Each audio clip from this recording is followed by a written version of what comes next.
On January 17, 1781, a British officer named Banastre Tarleton rode toward a small cattle grazing field in upstate South Carolina. With over 1,000 of the best trained soldiers in the British Army, his target was a ragged force of American troops, half of them untrained militia, who had a reputation for running at the first sight of a bayonet charge.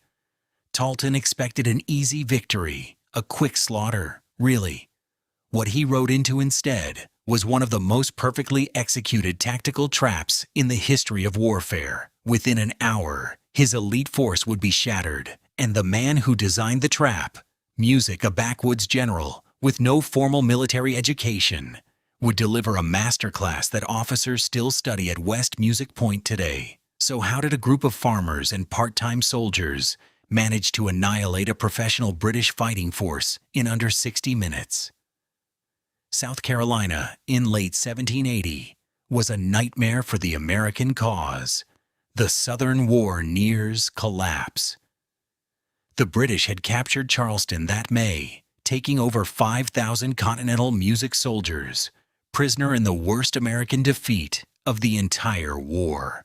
British commander Lord Cornwallis controlled most of the southern colonies, and loyalist militias were terrorizing patriot families across the countryside. The American Revolution was, by most reasonable assessments, on the verge of total collapse in the South.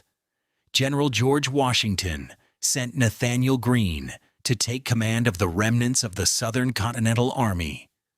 What Greene Music found when he arrived was barely an army at all. Roughly 1,400 starving, Music, poorly equipped regulars spread across the Carolina backcountry. Greene made a decision that most commanders, Music, would have called insane. He split his already tiny force in two. Daniel Morgan's hard-won experience. He sent about 600 troops west under the command of Brigadier Music, General Daniel Morgan, a man whose military resume read like a list of the war's most brutal engagements. Morgan was not your typical general. He had no wealthy family, no aristocratic connections, no formal training. He had grown up poor in the Shenandoah Valley of Virginia, working as a teamster hauling supplies through the wilderness.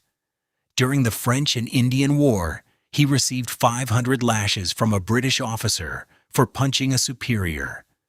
The scars covered his entire back for Music the rest of his life. And Morgan reportedly joked that the British still owed him one lash because the drummer had miscounted. That kind of man does not forget, and he does not forgive.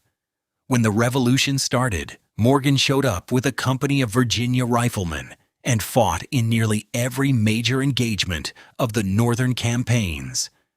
From the siege of Quebec